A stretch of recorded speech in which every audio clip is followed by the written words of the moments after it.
एक ऐसी team world cricket की ऋतिक जिसने ये स्पोर्ट को इन्वेंट किया है। 2015 में ये टीम बहुत नीचे लग गई थी, क्वार्टर फाइनल बांग्लादेश से हार चुकी थी ये टीम। उसके बाद क्या चेंजेस इस टीम ने किए, जो वर्ल्ड लीडर बनी एक तरीके से पिछले 5-6 सालों में, जो डोमिनेशन दिखाई उन्होंने, उनका कोचिंग स्टाफ, उनके कैप्टन, उनका वर्क एथिक्स, जो भी चेंजेस प्लेइंग खेलने के तरीके में, किस तरीके से खेलना है, बिहाइंड द सीन्स क्या क्या चीज़ें हुई हैं, वो हम लोग डिस्कस करने वाले इस वीडियो में। तो ऋतिक, क्या लगता है कि पहले तो मैं डिस्कस सबसे पहले स्टार्ट करना चाहूंगा उनके कोच से, ट्रेवर बेलिस, जो बहुत एक अंडररेटेड कोच हैं, इतना नाम हम लोगों ने नहीं सुना होगा रिसेंट पास्ट में। उनका क्या रोल रहा है 2015 से लेकर 2019 तक की जर्नी में? बिल्कुल, मतलब सबसे पहले तो ये चीज़ जैसे रिदम ने बोली कि ट्रेवर बेलिस जो 2015 में इंग्लैंड की टीम के कोच थे, वही कोच 2019 में भी थे। तो मेरे ख्याल में ये एक चीज़ है जो हमको देखनी होगी।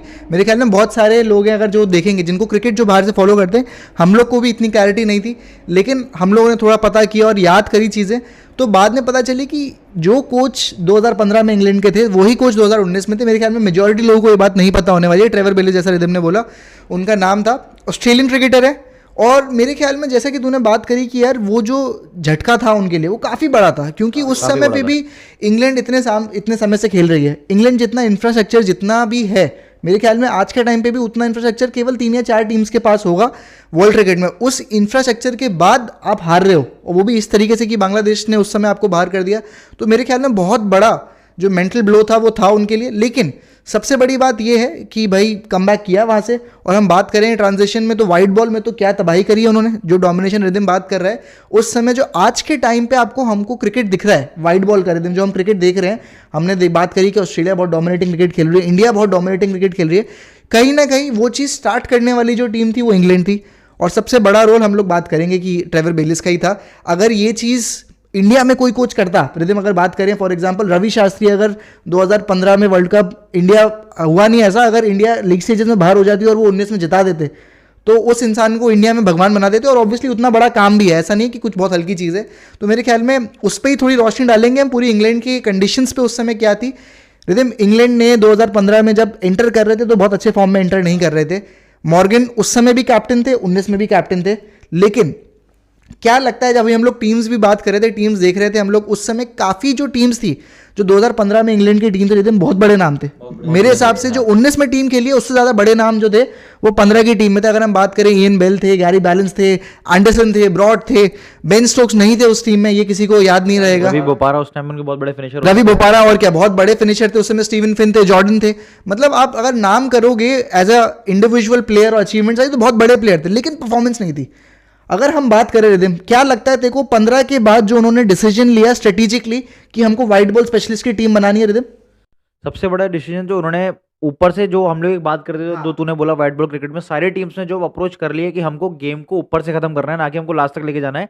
2015 के बाद जो इंग्लैंड ने, या कोचिंग स्टाफ का हो, या ऑयन मॉर्गन की एक सोच बदली है कि अब इंग्लैंड टीम को एक ऐसा बनाना है कि हमको जो भी ओपनर्स जाएगा, अगर वो 10 ओवर में 100 रन चाहिए, हमको ओडीआई हो चाहे टी20, हमको 10 ओवर में 100 रन बनाने हैं तो बनाने हैं। एक ये सबसे बड़ी अप्रोच थी ऋतिक, और ये उनके लिए काम भी करी। जिसको आज हम बेसबॉल बोलते हैं, जो टेस्ट क्रिकेट में भी हम लोग देखते हैं, वो स्टार्ट उन्होंने पहले व्हाइट बॉल से किया था।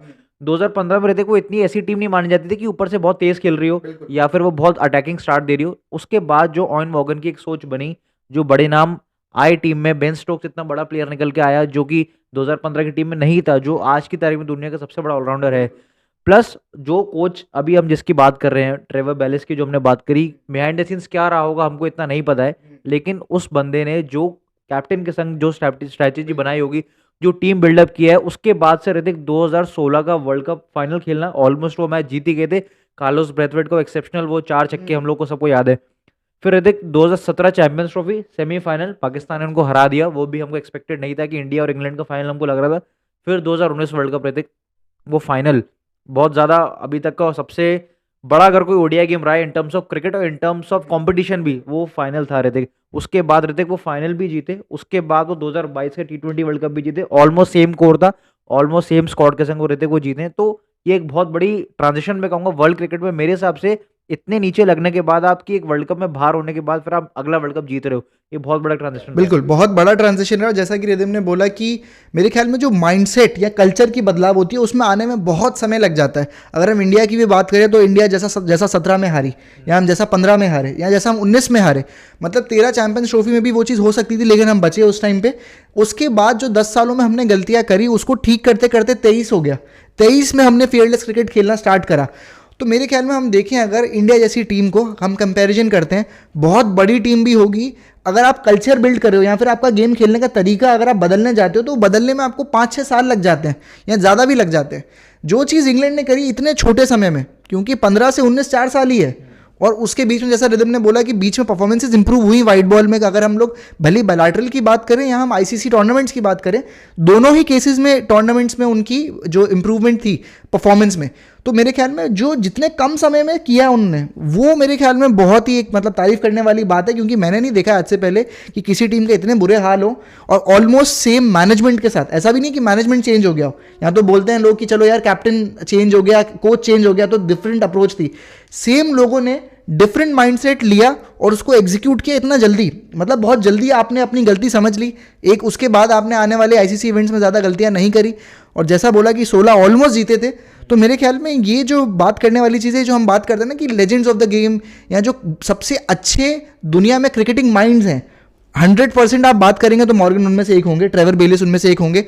तो मेरे ख्याल में ये कुछ ऐसे प्लेयर्स हैं जो उतने हाईलाइट नहीं हो पाए हैं। हम लोग पॉन्टिंग की बात करते हैं, हम लोग स्टीव वॉक की बात करते हैं, आज के टाइम में हम लोग पैट कमिंस की बात करें, रोहित शर्मा की हमने सबने बात करी है, धोनी ऑब्वियसली, जो कैप्टन्स की हम बात करते हैं तो मेरे ख्याल में ऑयन मॉर्गन या फिर हम लोग एक कोच और कैप्टन की जो कैमराडरी की बात करते हैं, जैसे शास्त्री और कोहली की बात थी, मेरे ख्याल में अगर सबसे अच्छे में से हम गिनेंगे तो 100% आप बात कर सकते हैं कि ऑयन मॉर्गन और जो ट्रेवर बेलिस थे उनका नाम इसमें होना चाहिए। क्योंकि अपने घर में खेल रहे थे और उस समय घर में प्रेशर देखना और जिस तरीके से वो मैच गया, तो अपने आप में ही वो टीम मतलब बहुत तारीफ जितनी आप करो उतनी कम है उस चीज़ की।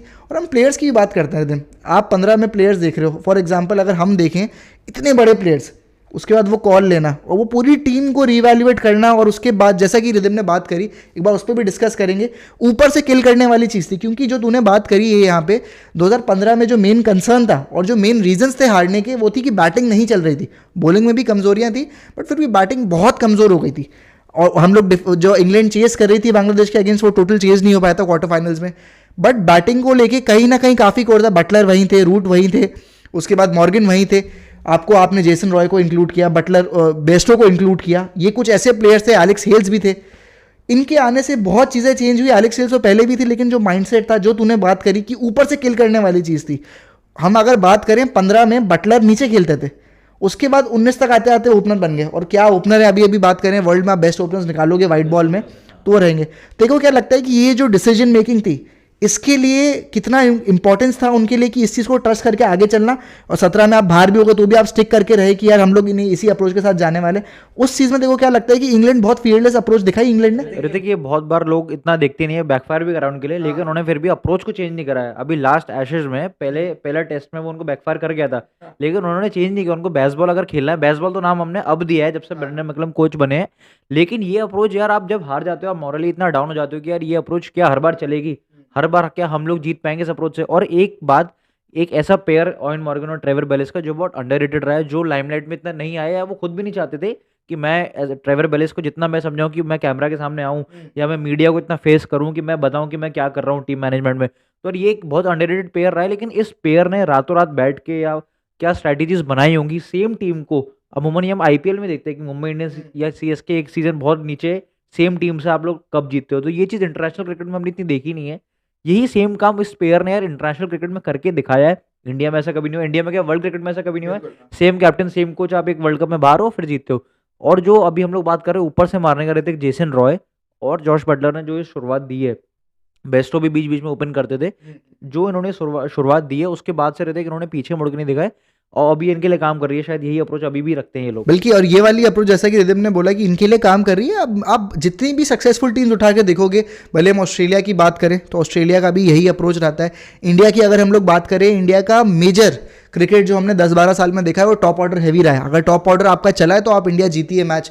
और हम लोग बात करेंगे कि अब जितनी भी बड़ी टीम्स हैं, जितनी भी सक्सेसफुल टीम्स हैं, भले न्यूजीलैंड के साथ भी बात कर सकते हैं, 23 वर्ल्ड कप में जो उन्होंने रचिन और डेविन कॉनवे ने किया, अगेन टॉप ऑर्डर हैवी, ऊपर से गेम किल करना। और मेरे ख्याल में ये ना नया माइंडसेट, ये नई जो जनरेशन शिफ्ट हुई है, तो ये जो जनरेशन का खेलने का तरीका है, ये मेरे ख्याल में आपको आने वाले समय में भी बहुत दिखाई देने वाला है। और कहीं ना कहीं अगर हम बात करें यहाँ पे इन चीज़ों के साथ ही, तो मेरे ख्याल में मॉर्गन और ट्रेवर बेलिस जो थे वो कहीं ना कहीं इस चीज़ को स्टार्ट करने वाले थे। ऑब्वियसली आपने पहले भी अटैकिंग क्रिकेटर्स देखे हैं, क्रिस गेल थे, सहवाग थे, बट इन टोटल पूरी टीम मारने सेम अप्रोच के साथ घुस रही है और सेम अप्रोच एग्जीक्यूट कर रही है, क्योंकि आपके पास डिफरेंट प्लेयर्स हैं। जो रूट उस तरीके के प्लेयर नहीं थे, लेकिन उन्होंने थोड़ा इंप्रूवमेंट किया कि मैं अपने तरीके से सबसे अच्छा इस चीज़ के साथ कैसे एडजस्ट कर सकता हूँ। उनका गेम बिल्कुल ही अलग था, लेकिन फिर भी इसके साथ जितना क्लोज हो जा सकते थे उतनी उन्होंने अपनी गेम अभी इंप्रूव करी। टेस्ट क्रिकेट में इतना तेज़ खेलते हुए दिखाई देते हैं।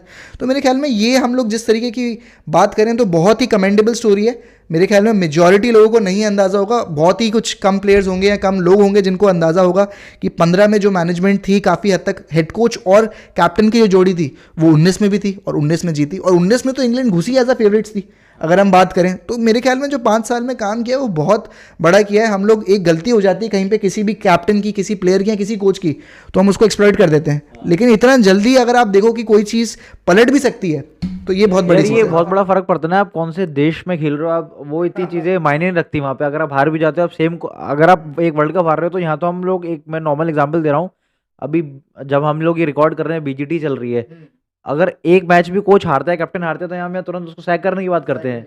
तो हम लोग इस ऐसी कंट्री में रह रहे हैं, वो वहाँ का एनवायरनमेंट नहीं है वैसा। वो अगर उस बंदे ने एक वर्ल्ड कप हारा है, उसको आप दोबारा बैक कर रहे हो कि यार आप जीतोगे तो अगला वर्ल्ड कप, वो हुआ है। तो ये बहुत बड़ा इम्पैक्ट करता है आप कौन सी कंट्री को रिप्रेजेंट कर रहे हो, कौन सा मीडिया, कौन सा क्राउड आपके पीछे लगा हुआ है, वो कब आपको अपलोड कर रहा है, कब आपको वो क्राउड गिरा रहा है। ये बहुत सारी चीजें हैं जो बिहाइंड द सीन्स हमको नहीं दिखती हैं, लेकिन इन चीजों की वजह से बहुत फर्क पड़ता है कि हार गए तो कोई बात नहीं है, हम दोबारा से खड़े होंगे, जीत गए तो बहुत अच्छा है। हाँ बिल्कुल, ये कल्चर वाला मेरे ख्याल में बहुत बड़ा डिफरेंस है, क्योंकि कहीं ना कहीं वो चीज़ को एग्जीक्यूट करने के लिए कल्चर थोड़ा हल्का होना चाहिए। इंडिया में हार्ड कोर है कल्चर, जैसा कि रिदम ने बोला कि बिल्कुल एक मैच कोई ख़राब चले जाए तो भाई उसके ऊपर इतने अति मीम्स आते हैं। अभी हम लोग बीजीटी के टाइम में तो बीजीटी के तो मतलब मेरे ख्याल में जितने भी लोग देखते हैं क्रिकेट, हल्का फुल्का भी देखते हैं, हम लोग तो हार्ड कोर देखते हैं, बट अगर कोई इक्का दुक्का भी देख लेगा तो उसको मीम्स इंस्टाग्राम पे दिखेंगे ही दिखेंगे। तो मेरे ख्याल में कल्चर वाली चीज़ तो है, बहुत अच्छे से पॉइंट आउट किया, क्योंकि इंडिया में वैसा कल्चर नहीं है। गलती आपकी बहुत ज़्यादा एक्सप्लॉइट होती है, ऑब्वियसली प्रेज भी मिलता है, बट ऐसे कल्चर में चेंज को एग्जीक्यूट करने में ज़्यादा समय लगेगा किसी और कंट्री से। बट फिलहाल मेरे ख्याल में ये एक ऐसी चीज़ थी जो हमको लगा कि हम लोग एक बार दुनिया के आगे रखें कि यार ये जो कैप्टनसी, ऑयन मॉर्गन तो बहुत उसके बाद बड़े कैप्टन बन ही गए, बट मेरे ख्याल में ट्रेवर बेलिस के ऊपर थोड़ी कुछ बातें थी, तो हमने सोचा कि इस वीडियो में हम बताएं दुनिया को कि सेम मैनेजमेंट के साथ अगर आप जीत सकते हो, सेम मैनेजमेंट नहीं अगर बोलने तो कोच और कैप्टन की जोड़ी के साथ। एक ऐसा कैप्टन जो एज अ बैट्समैन इतना परफॉर्म नहीं कर पाया अपनी कैपेबिलिटी के लिए, वरना अभी तक आप किसी और एशिया कंट्री में होते तो वो एज अ कैप्टन भले कितने भी अच्छा कर रहे थे उसको आप ड्रॉप कर देते, लेकिन वो प्लेयर ने अपनी जगह केवल एज अ कैप्टन और वो पूरा गेम को चलाने के लिए, मैंने ऐसे बहुत कम लोग देखे हैं जो अपना रोल केवल एज अ कैप्टन दिखा रहे हो। बैट्समैन नो डाउट बहुत बड़े बैट्समैन थे, लेकिन अपनी एबिलिटी के अकॉर्डिंग परफॉर्म नहीं कर पाए इंग्लैंड के लिए जितना वो कर सकते थे। हालांकि उनकी अभी शायद इंग्लैंड के लिए फास्टेस्ट 100 है हाँ वर्ल्ड कप में ही थी अफगानिस्तान के, तो वो भी है उनके पास रिकॉर्ड्स, लेकिन कंसिस्टेंट एज अ बैट्समैन नहीं थे, लेकिन कैप्टनसी जो उनका माइंड जा रहे थे उस वजह से आज उनके पास शायद वो ट्रॉफी है। बिल्कुल, और ये वीडियो उसी के ऊपर थी, मॉर्गन के ऊपर, ट्रेवर बेलिस के ऊपर, इंग्लैंड के ट्रांजिशन के ऊपर कि क्या उन्होंने अच्छा किया, और आज पूरी दुनिया उनको फॉलो कर रही है। हमको लगा कि ये चीज़ बताने लायक है, तो हमने सोचा कि आपको बताते हैं। और फिलहाल इस वीडियो में इतना ही। अगर ये वीडियो अच्छी लगी हो, ये स्टोरी आपको अच्छी लगी हो, तो प्लीज़ आप वीडियो को लाइक कीजिए, सब्सक्राइब कीजिए, और इस वीडियो पे, इस चैनल पे आपको और क्रिकेट रिलेटेड वीडियोस बीजीटी के ऊपर और सारे क्रिकेट रिलेटेड टॉपिक्स पे मिलती रहेगी। Thank you.